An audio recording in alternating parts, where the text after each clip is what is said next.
Bismillahirrahmanirrahim. Assalamualaikum warahmatullahi wabarakatuh. Alhamdulillahi rabbil alamin. Wassalatu wassalamu ala rasulina al-amin.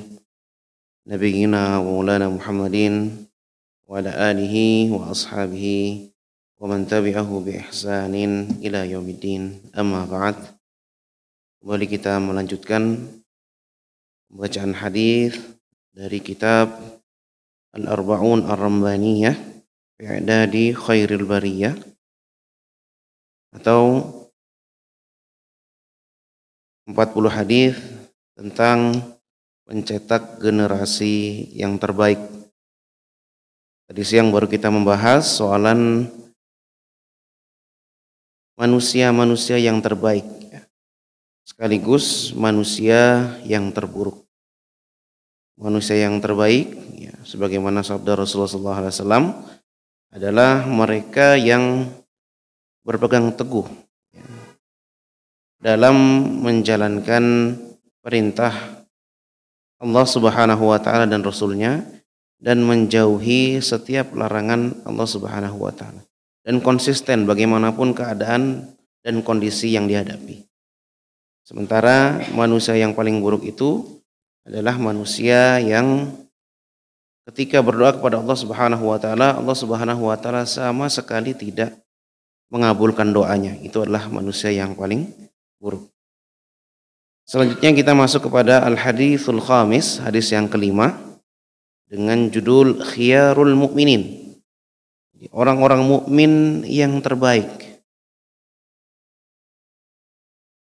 An Masruq bin al-Ajda', dari Masruq bin al-Ajda', qala dakhalna ala Abdullah bin Amr radhiyallahu anhuma hina qadima Muawiyah radhiyallahu an. Dari Masruq bin al-Ajda', bahwasanya kami menjumpai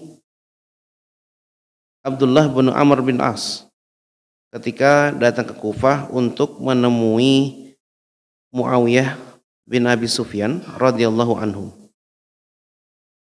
Kemudian ia teringat Rasulullah sallallahu alaihi wasallam. Kemudian berkata bahwa lam yakun fahishan wala mutafahishan. Katakan bahwa ketika sahabat ini mengingat Rasulullah, maka beliau teringat bahwa Rasulullah sallallahu alaihi wasallam itu bukan orang yang buruk perangainya.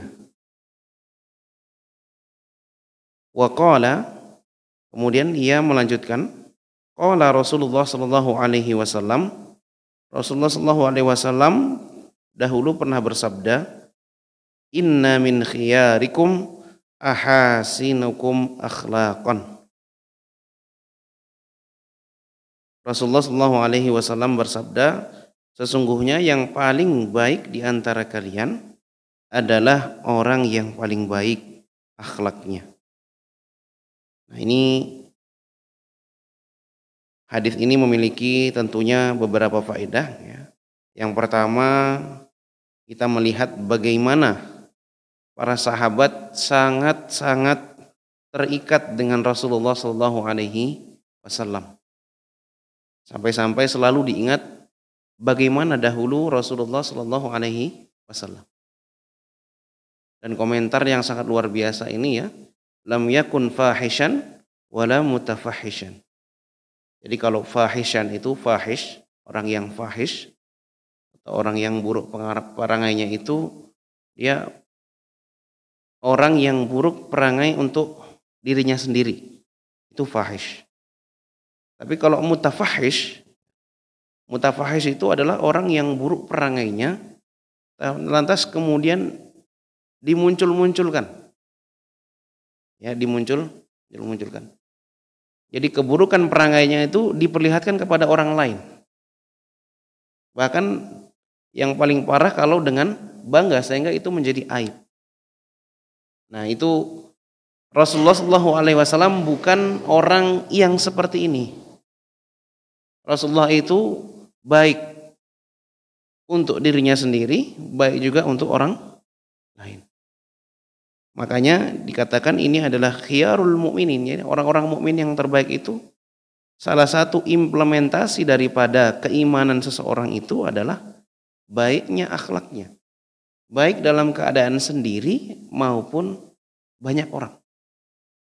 Nah, inilah yang luar biasa, yang juga kemarin juga disampaikan bahwa buruknya akhlak itu seperti cuka yang dapat merusak madu. Jadi madu yang manis itu bisa menjadi rusak sebab daripada cuka.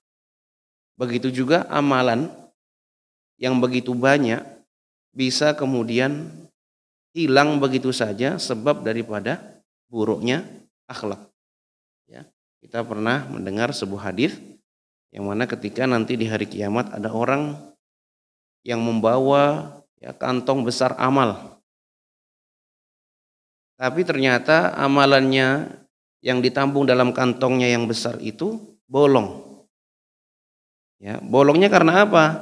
Karena ternyata dia adalah orang ya syatama hadza misalnya.